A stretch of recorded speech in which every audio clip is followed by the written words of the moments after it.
LeBron James empowered the players. Now you see, guys, LeBron James is more powerful. That's what's rubbing people the wrong way, because LeBron James got something these guys never had. LeBron James has a Thor hammer, and when he swings it, the pendulum shifts. Skip. Shannon Sharpe's reality just got shaken to its core, though he hasn't caught on yet. 4 years, he's worshipped at the altar of LeBron James, turning every argument into a sermon about preserving the King's greatness. But now, Luka Dončić is averaging 40 a night in Lakers colors, shattering records LeBron never dared to at 25. The whole hierarchy just shifted. Yeah, look, you got a LeBron jersey though. That old fake goat you gave me for my birthday a couple years ago. Yep. This is the real goat. The real goat. Look at that. He got a crowd and everything. And now Shannon finds himself torn, caught between his loyalty to the King and the harsh truth staring him in the face. Luka might genuinely be better than LeBron ever was in his prime, and fans aren't buying the excuses anymore. They're done with the spin. Done with the co-star narrative. Done with watching Shannon pretend Luka is some side piece while the man is literally carrying the Lakers on his back as a 40-year-old LeBron sits on the bench managing sciatica. If you want to watch Shannon Sharpe's LeBron narrative fall apart in real time, hit that subscribe button, because this controversy is about to erupt. But before we break it all down, let's get one thing straight. Who is Shannon Sharpe, really? This man rebuilt his entire post-NFL identity around one mission: defend LeBron James at any cost. It never matters who's actually dominating. The stats don't matter. The performance doesn't matter. LeBron could shoot 6 for 22 in a playoff game, and Shannon will still twist it into a masterpiece. Wide receiver, and he's a natural born quarterback, so it fits perfect. You know, I've been running the floor and running lanes like pretty much my whole life, and he's been throwing great passes pretty much his whole life. So it's not hard to get a rhythm when it comes to that. You know, it's all about eye contact and him being a great quarterback. Like when LeBron won the bubble title in 2020, Shannon proudly declared, "In GOAT we trust."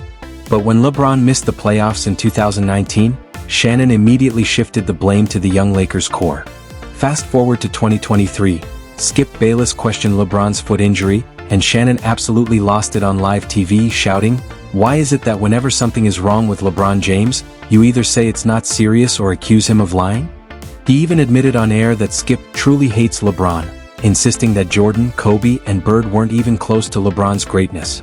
Shannon doesn't just defend LeBron, he worships him. And that worked until February 2nd, 2025. That's when everything changed. The Lakers pulled off one of the most shocking trades in NBA history, acquiring Luka Dončić from Dallas. Shannon had no idea what kind of storm was about to sweep through Los Angeles, so let's rewind to Luka's arrival, because that's where the cracks in Shannon's logic first began to show. Like this here, legs. OKC, KFC, UFC, Lakers in 5. When Luka playing like that, we got GOAT James. It don't matter. It don't matter. LeBron James, Luka Dončić. Did you just say Lakers in 5? Yeah, he's speaking like a fan now. You better get drunk. Yeah, he's speaking like Something wrong with you. Yeah. Something wrong with Lakers in 5. Stop that nonsense. Okay, That's ridiculous. Steve, I will say it one more time, Stephen A. Stephen A, one more time. Stephen, I want you to listen close. I want you to listen to legs. OKC, KFC, UFC.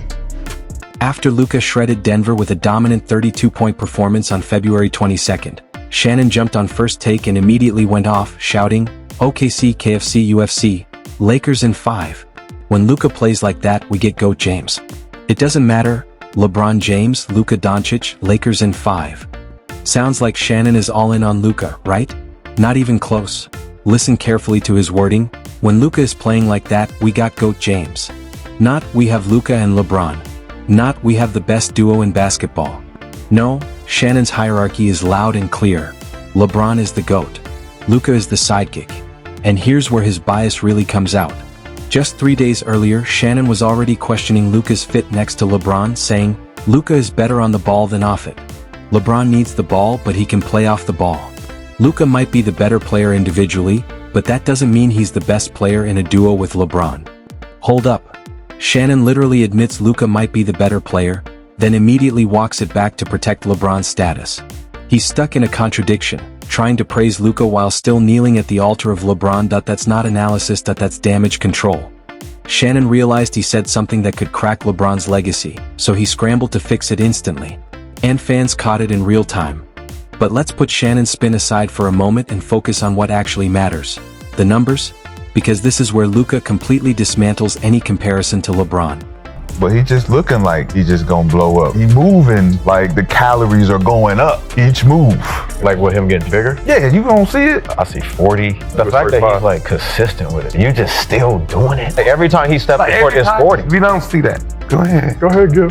What? I thought we established that this was gonna happen. You know, when everybody was calling him fat and he was averaging 28, 8 and 8 being fat. What happens when this fat man decides to get in shape? As a fat man, and everybody thought that was like he's being stopped as a fat man. Y'all seem to forget what we're... Remember when everyone called him fat and he was still putting up 28, 8 and 8? People acted like that was some kind of limitation. So what exactly did they think would happen once this so-called fat man actually got in shape? What we're seeing now isn't a surprise. It's the exact version of Luka we always knew was coming. Through his first 5 games of the 2025-26 season, Luka averaged 40 points, 11 rebounds, 9.2 assists, and 2 steals per game. He became just the second player in NBA history, alongside Wilt Chamberlain, to open a season with 3 straight 40-point games. 25 and 30, and he has a Luka that he doesn't have to worry about sitting him up. He doesn't have to worry about running the offense. Luka can do everything that LeBron does, and LeBron gets to focus on just this. Yes. Yes. What do you think his... Let that sink in. Luka Dončić just joined Wilt Chamberlain, not LeBron James, in the record books. Well, and when you compare their ages, Shannon's entire argument collapses instantly. At age 20, Luka averaged 29.5 points, 10.7 rebounds, and 9.3 assists. LeBron at 20. 27.2 points, 7.5 rebounds, 7.2 assists. Luka's true shooting? 61%. LeBron's? 55%.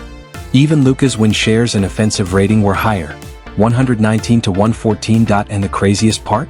Back in 2019, Shannon Sharpe himself admitted Luka was better than 20-year-old LeBron on live TV while arguing with Skip Bayless. But now that Luka's wearing purple and gold, suddenly Shannon's got selective amnesia. Convenient. And here are the numbers Shannon refuses to go anywhere near. Luka's career playoff scoring average is 32.5 points per game. LeBron's is 28.4 full points higher on the biggest stage. Yet somehow LeBron's still the greatest playoff performer ever. Instead of facing the numbers, Shannon dives into wild hypotheticals that he recently suggested LeBron would have scored more at 25 if he had Luka setting him up. Please. That's not analysis. That's revisionist history. Dwayne Wade played off the ball better. Kyrie was a better catch-and-shoot partner. AD set elite screens. The excuses don't add up, and Shannon knows it. Then, just weeks later on March 9th, Shannon flipped the script again, shouting, "You see what he's doing at 40? So which is it? Is Luka too ball-dominant to fit with LeBron, or is he the missing piece LeBron never had?" The truth is obvious. Shannon will say anything that keeps LeBron's image spotless. When Luka has an off night, Shannon blames the fit. When Luka torches defenses, he says, "See, this would have helped LeBron even more." It's exhausting. And fans are sick of the gymnastics. LeBron's been sidelined since late October with sciatica, missing multiple games.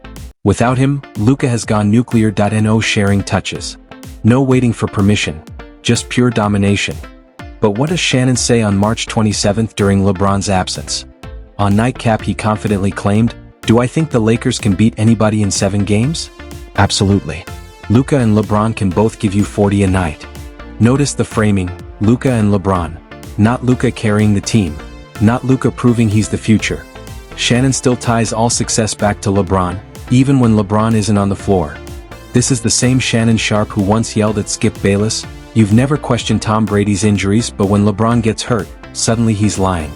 So when LeBron is injured, Shannon demands blind trust. But when Luka thrives without him, Shannon won't even admit Luka might be the reason the Lakers are winning.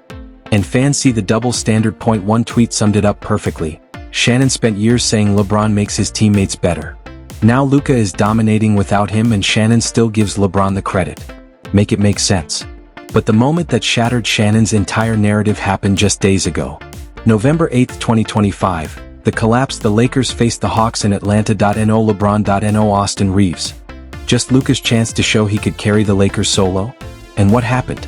Absolute disaster. The Hawks, missing Trae Young, Kristaps Porzingis, Jalen Johnson, and multiple starters, embarrassed the Lakers 125-90. Luka finished with 22 points on 7-for-17 shooting, went 0 for 4 in the third, and got pulled midway through the period with LA down 90-65. To make it worse, Hawks fans taunted him with chants reminding him of Dallas giving up on him. Whispers about conditioning and attitude echoing through the arena. And where was Shannon after the meltdown? Nowhere. No tweets. No rants. No first take eruption. If that had been KD or Giannis, he'd have detonated. But Luka? Total silence, because Shannon knows. Criticizing Luka means criticizing the Lakers. And criticizing the Lakers means criticizing LeBron. Something he will never do. If Shannon kept it real, he would have said, Luka didn't show up. He got outworked by a depleted Hawks team. That's unacceptable. Instead, he stayed quiet to protect LeBron's image. Because if the Lakers made the wrong trade, if Luka isn't the flawless savior, that reflects on LeBron's final years in LA.